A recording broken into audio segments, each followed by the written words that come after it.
नमस्कार दोस्तों, आपका स्वागत है हमारे YouTube channel Selectify your path to SSC success पर। आज का टॉपिक है इंडियन इकॉनमी। इंडियन इकॉनमी में पढ़ेंगे आज गरीबी, जिसे कहा जाता है पॉवर्टी। स्टार्ट करते हैं। गरीबी गरीबी का अर्थ है कि वह स्थिति जब किसी व्यक्ति को जीवन की न्यूनतम आधारभूत जरूरतें जैसे भोजन, वस्त्र एवं आवास भी उपलब्ध नहीं हो पाते हैं। मनुष्य जब बुनियादी आवश्यकताओं की पूर्ति की स्थिति में नहीं होता है, तब उसे गरीबी की श्रेणी में गिना जाता है। विकासशील देशों के संबंध में पहला वैश्विक गरीबी अनुमान वर्ल्ड डेवलपमेंट रिपोर्ट 1990 ईस्वी में मिलता है। वर्ल्ड डेवलपमेंट रिपोर्ट में गरीबी को परिभाषित करते हुए कहा गया है कि गरीबी न्यूनतम जीवन यापन स्तर करने की असमर्थता है, यानी जब न्यूनतम जीवन यापन स्तर भी प्राप्त नहीं किया जा सके, तब उस स्थिति को गरीबी कहा जाता है। नेक्स्ट, अल्प विकसित देशों में गरीबी का मुख्य कारण आय में असमानता है। सैद्धांतिक रूप से गरीबी की माप करने के लिए सापेक्ष एवं निरपेक्ष प्रतिमानों का प्रयोग करते हैं। सापेक्ष गरीबी, पहला सापेक्ष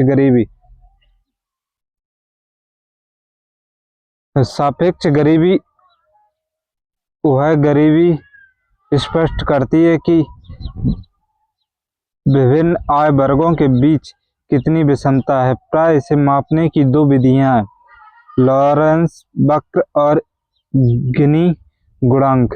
लॉरेंस वक्र और गिनी गुणांक, ये दो मापने की विधियां हैं। तो फर्स्ट है लॉरेंस वक्र। लॉरेंस वक्र को खींचने के लिए एक्स अक्ष पर परिवारों की संचय प्रतिशत और वाई अक्ष पर कुल आय का संचय प्रतिशत लेते हैं। लॉरेंस वक्र 0 से होकर 100 पर समाप्त होगा यदि समाज के लोगों की आय समान रूप से वितरित हो, यानी x% के पास x% ही आय हो, तो उन्हें प्रदर्शित करने वाली रेखा x के साथ 45 डिग्री का कोण बनाएगी। रेखा चित्र में वो भी ऐसी ही रेखा है, इसे हम पूर्ण या निरपेक्ष समता रेखा कहते हैं। यदि मापे जाने के 4 का मूल्य ऋणात्मक नहीं हो सके तो लॉरेंस वक्र पूर्ण समता रेखा के ऊपर नहीं उठेगी, पूर्ण असमानता रेखा के नीचे नहीं जा सकेगी, बढ़ती हुई उत्तल फलन होगी। नोट, लॉरेंस वक्र जितनी ही पूर्ण समता रेखा के पास होगी, आय की विषमता उतनी ही कम होगी। दूसरा है गिनी गुणांक। गिनी गुणांक आय के वितरण की विषमता की माप की सबसे प्रचलित विधि है। यह लॉरेंस वक्र तथा पूर्ण समता रेखा के बीच का क्षेत्रफल तथा पूर्ण समता रेखा के नीचे के कुल क्षेत्र के बीच का अनुपात होता है। नेक्स्ट,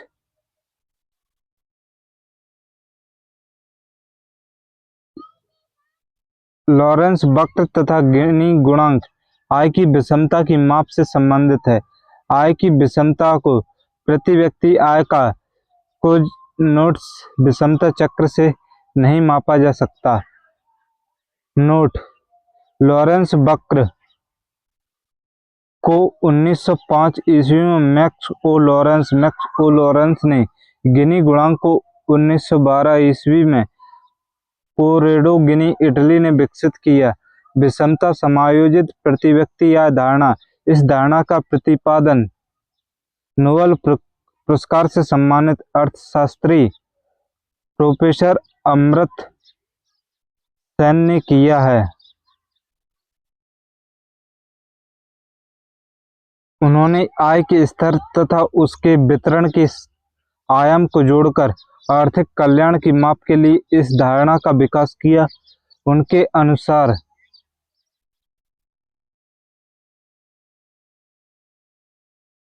डब्ल्यू बराबर ओमेगा 1G, जहाँ डब्ल्यू बराबर कल्याण ओमेगा प्रति व्यक्ति या जीव विषमता की है। स्पष्ट है कि कल्याण की वृद्धि होगी यदि प्रति व्यक्ति आय में वृद्धि हो, तो विषमता की आय में कमी होगी। नेक्स्ट,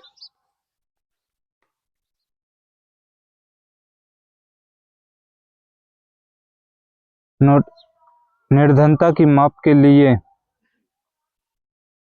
निरपेक्ष प्रतिमान का सर्वप्रथम प्रयोग खाद्य एवं कृषि संगठन FAO के प्रथम महानिदेशक R वर्ड ने 1945 ईस्वी में किया। भारत में निर्धनता की माप करने के लिए निरपेक्ष प्रतिमान का प्रयोग किया जाता है। हमारे देश में योजना आयोग द्वारा गरीबी निर्धारण के संबंध में एक वैकल्पिक परिभाषा स्वीकार की है, जिसमें आहार संबंधी जरूरतों को ध्यान में रखा गया है। इस अवधारणा के अनुसार उस व्यक्ति को निर्धनता की रेखा से नीचे माना जाता है जो ग्रामीण क्षेत्रों में प्रतिदिन 2400 कैलोरी एवं शहरी क्षेत्रों में 2100 कैलोरी भोजन प्राप्त करने में असमर्थ है। भारत में परिवार की उपभोग व्यय के आधार पर भी निर्धनता के स्तर का आकलन किया जाता है। नेक्स्ट, भारत में गरीबी की माप के साथ अनेक अर्थशास्त्रियों के नाम से जुड़े हैं, जिनमें प्रमुख है दांडेकर तथा रथ, VS मिन्हास, PD ओझा, प्रणब वर्धन, IJ अहलवालिया, SP गुप्त और तेंदुलकर, C रंगराजन आदि। इसके अतिरिक्त योजना आयोग एवं वित्त आयोग के माप मिलते हैं। नोट, भारत में निर्धनता रेखा के निर्धारण का पहला आधिकारिक प्रयास योजना आयोग द्वारा जुलाई 1962 ईस्वी में किया गया था। वर्तमान में भारत में निर्धनता रेखा या गरीबी रेखा का निर्धारण नीति आयोग करता है। वैश्विक स्तर पर विश्व रैंक 1.25 अमेरिकी डॉलर के प्रति व्यक्ति प्रतिदिन आय क्रय शक्ति क्षमता के आधार पर को निर्धनता रेखा मानता है। बहुआयामी गरीबी सूचकांक भारत में गरीबी की तीव्रता के माप के लिए सबसे उपयुक्त है।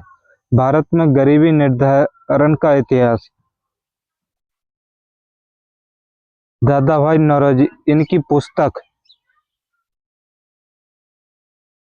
Poverty and un-British rule in India में पहली बार गरीबी के मापन को जी की न्यूनतम आवश्यकताओं की पूर्ति से लगाया था। नीलकांत दांडेकर और BS रथ के फॉर्मूले।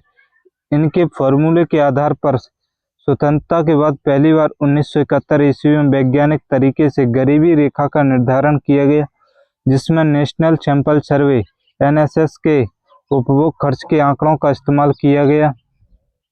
इसके अनुसार उस व्यक्ति ग्रामीण एवं शहरी दोनों को गरीब माना गया जो प्रतिदिन औसतन 2250 कैलोरी भोजन प्राप्त करने में असमर्थ था। ये आंकड़े वर्ष 1961 से 61 ईस्वी पर आधारित थे। वाई के अलग की अध्यक्षता में योजना आयोग ने 1979 ईस्वी में इस समिति का गठन किया। इस समिति ने दांडेकर एवं रथ के फॉर्मूले का आधार वर्ष बदलकर 1973 से 74 ईस्वी कर दिया और पहली बार शहरी और ग्रामीण क्षेत्रों के लिए कैलोरी की अलग अलग मात्रा निर्धारित की गई, जो क्रमशः 2100 कैलोरी और 2400 कैलोरी निर्धारित की गई। नेक्स्ट, लकड़वाला समिति। लकड़वाला समिति यह योजना ने देश में निर्धनता की माप के लिए 1989 ईस्वी में प्रोफेसर डी.टी. लकड़वाला की अध्यक्षता में एक समिति गठित की। 1993 ईस्वी में इस समिति ने अपनी रिपोर्ट प्रस्तुत की। इसके अनुसार प्रत्येक राज्य में मूल स्तर के आधार पर अलग अलग निर्धनता रेखा का निर्धारण किया गया, अर्थात प्रत्येक राज्य की निर्धनता रेखा भिन्न भिन्न होगी। इस प्रकार इसके अनुसार 35 गरीबी रेखाएं हैं, जो शुरू में 28 थी। इस समिति ने प्रत्येक राज्य में ग्रामीण और शहरी निर्धनता के लिए अलग अलग मूल सूचकांकों की बात की है। जो ग्रामीण क्षेत्र में निर्धनता रेखा, इस समिति ने कृषि श्रमिकों के लिए उपभोक्ता मूल्य सूचकांक CPI फॉर एग्रीकल्चर लेबरल का सुझाव दिया। नेक्स्ट, और शहरी क्षेत्र में निर्धनता रेखा, इसके लिए समिति ने औद्योगिक श्रमिकों के उपभोक्ता मूल्य सूचकांक CPI फॉर इंडस्ट्रियल वर्कर्स और शहरी भिन्न कर्मचारियों के लिए उपभोक्ता मूल्य सूचकांक का सुझाव दिया। इस समिति की सिफारिशों के परिणाम स्वरूप कोई विशिष्ट या निर्धारित निर्धनता रेखा नहीं रही, बल्कि इसके स्थान पर राज्य विशिष्ट निर्धनता रेखा हुई, जिनसे एक राष्ट्रीय निर्धनता रेखा का निर्धारण किया जा सका। नेक्स्ट, नोट,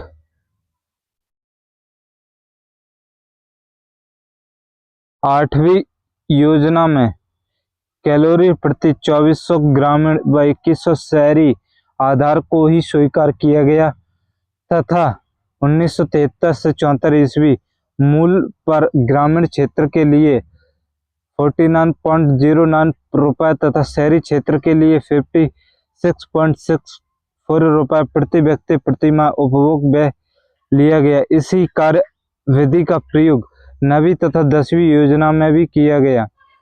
सुरेश तेंदुलकर समिति, सुरेश तेंदुलकर समिति योजना आयोग ने वर्ष 2004 ईस्वी में सुरेश तेंदुलकर की अध्यक्षता में समिति बनाई, जिसने अपनी रिपोर्ट 2009 ईस्वी में सौंपी। तेंदुलकर समिति का मुख्य उद्देश्य इसका परीक्षण करना था कि क्या भारत में गरीबी वास्तव में गिर रही है या नहीं, जैसा NSSO के 61वें चक्र से स्थापित होता है। इसके साथ ही नई गरीबी रेखा तथा गरीबी के संबंध में अनुमान प्रस्तुत करना था। नेक्स्ट, तेंदुलकर समिति ने उपभोग बास्केट में परिवर्तन की और जीने के लिए अदा की जाने वाली कीमत, cost of living index call की बात की, जिसने गरीबी रेखा का निर्धारण उपभोग में लाए जा रहे खाद्यान्नों के अलावा 6 बुनियादी आवश्यकताओं शिक्षा, स्वास्थ्य, बुनियादी संरचना, स्वच्छ वातावरण तथा महिलाओं की काम तथा लाभ तक पहुंच के आधार पर की है। तेंदुलकर समिति ने ग्रामीण और शहरी दोनों क्षेत्रों के लिए एक ही उपभोग बास्केट का उपयोग किया। तेंदुलकर पद्धति के अनुसार गरीबी रेखा मिश्रित संदर्भ अवधि पर आधारित मासिक प्रति व्यक्ति उपभोग व्यय के रूप में व्यक्त की है। समिति ने ग्रामीण क्षेत्र के लिए 2004-2005 मूल्य पर 446.68 रुपये, 2011-12 ईस्वी के मूल्य पर 816 रुपये प्रति व्यक्ति निर्धारित किया।